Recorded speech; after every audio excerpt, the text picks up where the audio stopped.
Serial मंगल लक्ष्मी में आप सभी देख रहे हैं कि आदित्य किस तरह धीरे धीरे अपनी मानसिक स्थिति खोता जा रहा है और बच्चों की तरह बर्ताव करने लगा है।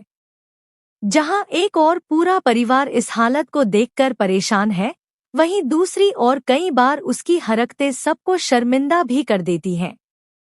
हाल ही में जब अक्षत के दोस्त घर पर आए, उस समय भी आदित्य का व्यवहार बिल्कुल बच्चों जैसा हो गया। वह कभी खिलौनों की तरह चीजों से खेलने लगा, तो कभी अचानक मंगल का हाथ पकड़कर उसके साथ कूदने फांदने लगा। उसकी इस हरकत को देखकर वहां मौजूद बच्चे जोर जोर से हंसने लगे और आदित्य का मजाक उड़ाने लगे।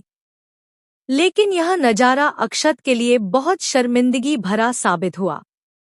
उसे यह बिल्कुल भी अच्छा नहीं लगा कि उसके पापा इस तरह से बच्चों जैसी हरकतें कर रहे हैं।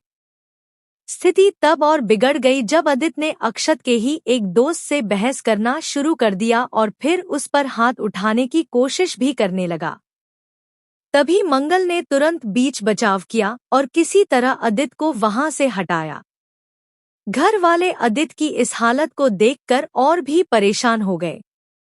मंगल के मन में लगातार डर बना हुआ है कि पता नहीं आगे चलकर आदित्य और क्या करेगा। और ठीक वैसा ही होता है, क्योंकि बहुत जल्द आदित्य बिना किसी को कुछ बताए घर से बाहर चला जाएगा। अचानक इस तरह गायब हो जाना पूरे परिवार के लिए और भी बड़ी मुसीबत लेकर आता है। घर के सभी लोग बेचैन होकर आदित्य को ढूंढने लगते हैं।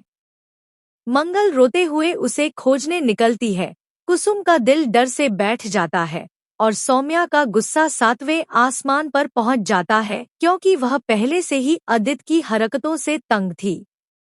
अब आदित्य का अचानक लापता हो जाना घर में हलचल मचा देता है। इधर कपिल को जैसे ही इस बात का पता चलता है, वह भी आदित्य को ढूंढने में जुट जाता है।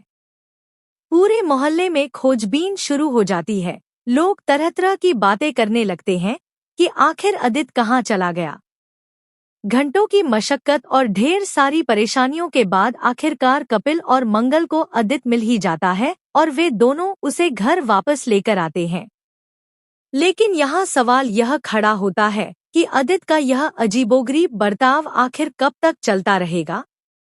क्या परिवार आदित्य को उसकी इस मानसिक स्थिति से बाहर निकाल पाएगा? क्या सौम्या का गुस्सा अब और भड़क जाएगा? और सबसे बड़ा सवाल, क्या इस बार भी मंगल आदित्य को संभाल